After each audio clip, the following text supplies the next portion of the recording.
Hello friends. सोचिए, अगर आपको अचानक से तेज बुखार आ जाए या फिर ऑफिस में बैठे बैठे सर फटने लगे या एग्ज़ाम की रात पूरी बॉडी दर्द करे।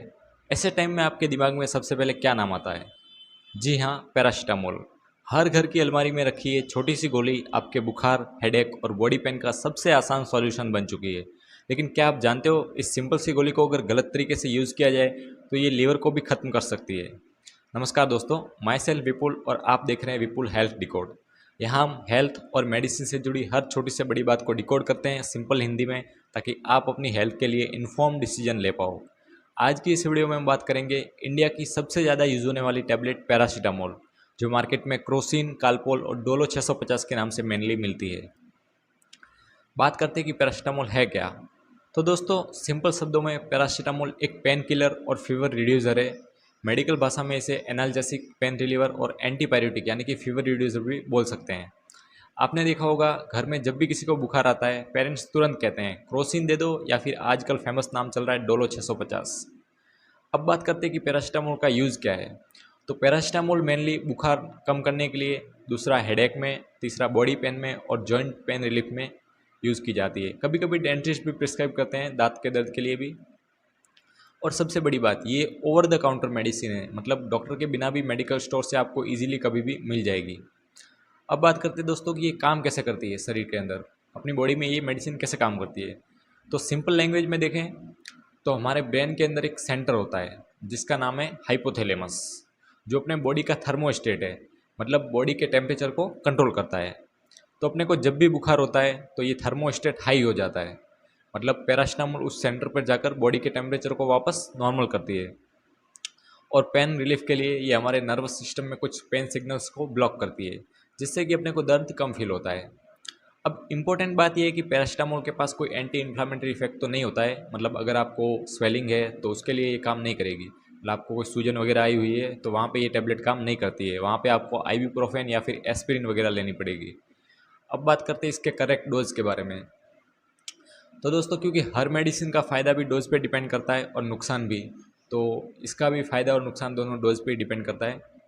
यूजुअली एडल्ट के अंदर, बड़े लोगों के अंदर 500 mg से 650 mg का एक डोज होता है, जो अपने को दिन में मैक्सिमम 3 से 4 बार लिया जा सकता है।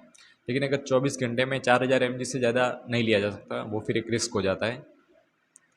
अब बात करते हैं बच्चों के अंदर, चिल्ड्रन के अंदर। तो बच्चों के अंदर डोज वेट के हिसाब से कैलकुलेट होता है। यूजुअली 10 से 15 mg पर केजी बॉडी वेट के एक डोज में दिया जाता है। इसलिए बच्चों को कभी भी बिना डॉक्टर की सलाह के ये डोज नहीं देना चाहिए। और हर डोज के बीच में कम से कम 4 से 6 घंटे का गैप होना चाहिए। मतलब अगर आपको बुखार है तो हर 4 घंटे में एक टैबलेट लेना सेफ नहीं है, आपको देखना होगा कि मैक्सिमम लिमिट क्रॉस ना हो। अब दोस्तों, बात करते हैं इसके रिस्क एंड ओवरडोज और डेंजर के बारे में। तो दोस्तों, इसकी कुछ साइड है जो लोग अक्सर इग्नोर कर देते हैं, वो है रिस्क और ओवरडोज। वैसे तो पैरासीटामोल जनरली सेफ़ है अगर सही डोज में ली जाए, लेकिन अगर ओवरडोज हो जाए तो ये एकदम जानलेवा भी साबित हो सकती है। अब इसमें सबसे बड़ा रिस्क होता है लीवर डैमेज का, क्योंकि पैरासीटामोल लीवर के अंदर जाकर ही ब्रेक डाउन होती है।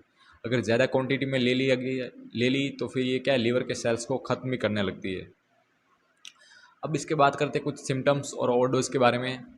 तो इसके सिम्टम्स में मेनली तो है वॉमिटिंग है, नौशिया है, ज़्यादा वीकनेस है, ठीक है, फिर जॉन्डिस है, आंखें पीली पड़ना, स्किन पीली पड़ना, कन्फ्यूज़न, ये सब। तो अगर दोस्तों इसका फिर टाइमली ट्रीटमेंट ना मिले तो ये फिर लीवर फेलियर और डेथ का भी कारण बन सकती है कुछ रेयर केस के अंदर। और एक और इम्पोर्टेंट बात, अगर कोई अल्कोहल ले रहा है, शराब का सेवन करता है रेगुलरली, तो उसको पैरासीटामोल नहीं लेनी चाहिए, क्योंकि उसके लिए लीवर डैमेज होने का रिस्क बहुत ही ज़्यादा फिर बढ़ जाता है बाद में। तो दोस्तों, अब बात करते हैं कि ये टैबलेट किसको अवॉइड करनी चाहिए, मतलब किसको ये गोली नहीं लेनी चाहिए। तो हर मेडिसिन सबके लिए सेफ़ नहीं होती है, तो पैरासीटामोल किन लोगों को स्पेशली बचना चाहिए। तो उसके अंदर फर्स्ट है जो लोग लीवर पेशेंट हैं, ठीक है, जो लोग रोज़ शराब, अल्कोहल लेते हैं, दारू पीते हैं, जो मतलब जो लोग ऑलरेडी कोई और मेडिसिन ले रहे हैं जिसके अंदर पैरासीटामोल ऑलरेडी है, साथ में मिक्स है, जैसे कि कुछ कोल्ड की सिरप होती है, फ्लू की सिरप होती है, उनके अंदर मिक्स होता है पैरासीटामोल। ऐसे लोगों को बिना डॉक्टर की सलाह के पैरासीटामोल यूज़ नहीं करना चाहिए। अब अपन बात करते हैं इसके कुछ मिथ और फैक्ट के बारे में। तो मार्केट के अंदर कुछ लोगों के बीच में इसके कुछ कॉमन मिथ्स हैं, जैसे कि फर्स्ट ये है कि पैरासीटामोल लेने से नींद आती है। बट सच ये है कि इसका नींद से कोई डायरेक्ट कनेक्शन नहीं है। कभी कभी क्या है, बुखार कम होने के बाद थोड़ा रिलैक्सेशन मिलता है, इसलिए लोग सो जाते हैं। दूसरा मिथ ये है कि इसे डेली लिया जा सकता है पेन के लिए, बट सच ये है कि सिर्फ ज़रूरत होने पर लेना ही सही है। डेली लेना ये लीवर के लिए हार्मफुल साबित हो सकता है। तीसरा मिथ है कि डोलो 650 सबसे पावरफुल है इसलिए बेस्ट है, बट सच ये है कि डोलो 650 बस एक ब्रांड है जिसके अंदर 650 mg पैरासीटामोल होता है। क्रोसिन और कालपोल भी सेम मॉलिक्यूल है, बस डोज का डिफरेंस है। अब बहुत से लोग कंफ्यूज हो जाते हैं कि क्रोसिन लें, कालपोल लें या डोलो 650 लें, बट सच्चाई ये है कि तीनों सेम ही ड्रग है। पैरासीटामोल बस एक स्ट्रेंथ डिफरेंट डिफरेंट होती है। जैसे क्रोसिन है तो 500 में भी है, 650 mg में भी है। कालपोल भी 500 में भी है, 650 में भी है। डोलो भी 500 mg में भी है, 650 mg में भी आती है। मतलब ब्रांड अलग अलग है लेकिन मॉलिक्यूल सबके सेम ही है। तो दोस्तों पैरासीटामोल वैसे तो एक सेफ और इफेक्टिव मेडिसिन है अगर सही डोज में ली जाए। बुखार, हेडेक, बॉडी पेन ये सब में ये एक रिलायबल ऑप्शन है, बट अपन इसको फिर ओवरडोज लेंगे तो ये रिस्क साबित हो सकता है। तो कभी भी इसका ओवरडोज नहीं लेना चाहिए ज़्यादा, फिर ये अपने एक लीवर के लिए एक साइलेंट पॉइजन भी साबित हो सकती है अगर ज़्यादा ओवरडोज ले लिया गया। अब दोस्तों अगर आपको ये वीडियो बहुत इन्फॉर्मेटिव लगा हो तो एक लाइक ज़रूर करें, अपने दोस्तों और फैमिली के साथ शेयर करें ताकि वो भी इस मेडिसिन के बारे में सही इन्फॉर्मेशन डिसीजन ले सकें।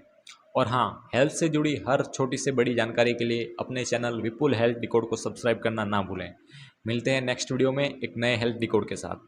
वैसे तो मेरे चैनल के नाम से ही सबको आइडिया लग चुका होगा कि इस चैनल का मेन एम क्या है, फिर भी अगर आप डिटेल्स में जानना चाहते हैं कि इस चैनल का कोर और पर्पस क्या है तो आप मेरे पिछले वीडियो को ज़रूर देखें, जिसका लिंक मैंने डिस्क्रिप्शन में दिया हुआ है। वहाँ आपको चैनल का पूरा इंट्रो मिल जाएगा। तब तक के लिए थैंक यू और मिलते हैं अगले वीडियो में एक बहुत ही इन्फॉर्मेटिव और इंटरेस्टिंग वीडियो में। Thank you.